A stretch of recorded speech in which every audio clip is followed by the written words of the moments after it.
Hello दोस्तों, आज हम बात करेंगे एक बहुत हाई इम्पॉर्टेंट विषय पर, करिकुलम और जेंडर डिस्क्रिमिनेशन। सिंपल शब्दों में कहें तो जो हम स्कूल में पढ़ते हैं, जो हमारा पाठ्यक्रम होता है, उसका लड़कों और लड़कियों पर क्या असर पड़ता है और क्या कहीं पर कोई भेदभाव तो नहीं होता। देखिए, करिकुलम एक तरह का टूल है, एक औजार है जो हमारे बच्चों के दिमाग को, उनके समझने के तरीके को और उनके पर्सनैलिटी को बनाने में बहुत बड़ा रोल प्ले करता है। लेकिन अगर इस करिकुलम में जेंडर बायस हो, यानी कि लड़का और लड़की में फ़र्क किया जाए, तो ये एक बहुत बड़ी सोशल प्रॉब्लम बन जाती है। जेंडर डिस्क्रिमिनेशन का मतलब क्या है? सीधी बात है, लड़का और लड़की के बीच में भेदभाव करना। और अगर ये भेदभाव करिकुलम के थ्रू या तो डायरेक्टली या इनडायरेक्टली बढ़ावा दिया जाए तो ये बहुत गलत है। फ्लैट देखते हैं वो कौन से मेन एस्पेक्ट्स हैं जहां करिकुलम में जेंडर डिस्क्रिमिनेशन दिखाई देता है। सबसे पहले बात करते हैं टेक्स्ट बुक्स में जेंडर बायस की।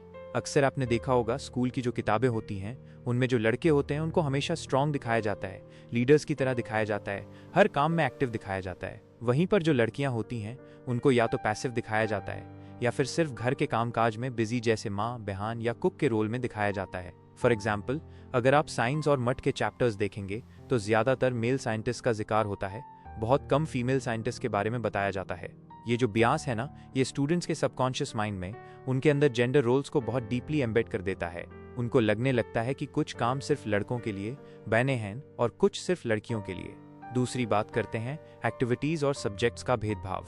जनरली ये देखा गया है कि गर्ल्स को आर्ट, म्यूजिक, कुकिंग जैस सॉफ्ट सब्जेक्ट्स पढ़ने के लिए ज्यादा इंकरेज किया जाता है और जो बॉयज होते हैं उनको साइंस, मैथ्स और स्पोर्ट्स में एज बढ़ने के लिए पुश किया जाता है।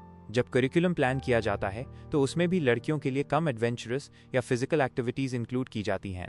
उनको जनरली इंडोर एक्टिविटीज या बैठ कर करने वाले कामों में ज्यादा इंकरेज किया जाता है। तीसरा इंपॉर्टेंट पॉइंट है लैंग्वेज और रिप्रेजेंटेशन का भीड़। जो लैंग्वेज टेक्स्ट बुक्स में उस होती है वो मोस्टली ही हिमिया मेल सेंटर्ड होती है। अगर किसी जनरल पर्सन की बात हो रही है तो यूजुअली ही यूज किया जाता है। फीमेल कैरेक्टर्स की संख्या भी किताबों में बहुत कम होती है और अगर होती भी है तो उनको स्टेरियोटाइप रोल्स में दिखाया जाता है। जैसे कि अगर कोई एग्जाम्पल दिया जाए तो Ravi is a doctor, Seema helps her mother in the kitchen. यहाँ पर इनडायरेक्टली ये दिखाया जा रहा है कि डॉक्टर बनना लड़कों का काम है और किचन में हेल्प करना लड़कियों का। चौथा इंपॉर्टेंट एस्पेक्ट है टीचर्स की अप्रोच और एक्सपेक्टेशंस। करिकुलम को एक्चुअली इम्प्लीमेंट तो टीचर्स हाई करते हैं। अगर टीचर्स खुद लड़कों से हाई परफॉर्मेंस की उम्मीद रखें और लड़कियों से ये एक्सपेक्ट करें कि वो हमेशा सॉफ्ट बिहेवियर रखें तो वो भी अनकॉन्शियसली जेंडर बायस को बढ़ावा दे रहे हैं। दुख की बात यह है कि कई बार टीचर ट्रेनिंग में भी जेंडर सेंसिटिविटी की कमी होती है, जिसके वजह से टीचर्स भी अननोइंगली ये बायस एज बढ़ते हैं। और आखिरी में बात करते हैं इवैल्यूएशन और असेसमेंट पैटर्न्स की। जो करिकुलम के असेसमेंट्स होते हैं, जो एग्जाम्स होते हैं, उनमें भी इनडायरेक्टली जेंडर बायस हो सकता है। अगर प्रोजेक्ट्स या क्वेश्चंस आइज दिए जाएं जो स्टेरियोटिपिकल रोल्स पर बेस्ड हैं तो वो नेचुरली लड़कियों को पीछे छोड़ सकते हैं अगर उनकी इंटरेस्ट या एक्सपर्टीज इस एरिया में नहीं है।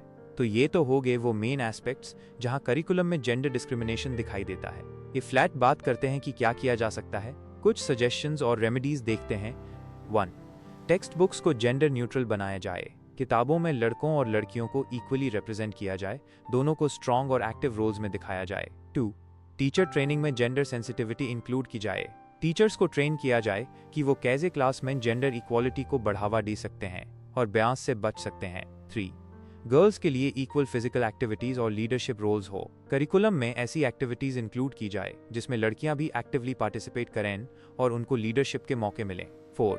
करिकुलम में फीमेल अचीवर्स जैसे कल्पना चावला, किरण बेदी, इंदिरा नोई का जिक्र हो। स्टूडेंट्स को ये पता होना चाहिए कि वीमेन ने भी हर फील्ड में बहुत बड़ा नाम किया है। 5. गवर्नमेंट और NCERT को रेगुलर रिव्यू करना चाहिए करिकुलम का from gender perspective. Time to time ये चेक करना जरूरी है कि करिकुलम में कहीं कोई जेंडर बायस तो नहीं है। अंतिम विचार यानी कि कंक्लूजन, देखिए, करिकुलम सिर्फ पढ़ाई का जरिया नहीं है, ये एक बहुत ही पावरफुल टूल है जो समाज में बदलाव ला सकता है। अगर करिकुलम जेंडर डिस्क्रिमिनेशन करता है तो वो समाज में जो इनइक्वालिटी है, जो असमानता है, उसको और बढ़ावा देता है। अगर हम चाहते हैं कि हमारा समाज एक ऐसा समाज बने जहां लड़कों और लड़कियों को बराबर का मौका मिले, तो ये बहुत जरूरी है कि हम एक जेंडर सेंसिटिव करिकुलम बनाएं। इसी से हम एक समानता बेस्ड और इंक्लूसिव सोसाइटी की तरफ बढ़ सकते हैं। धन्यवाद।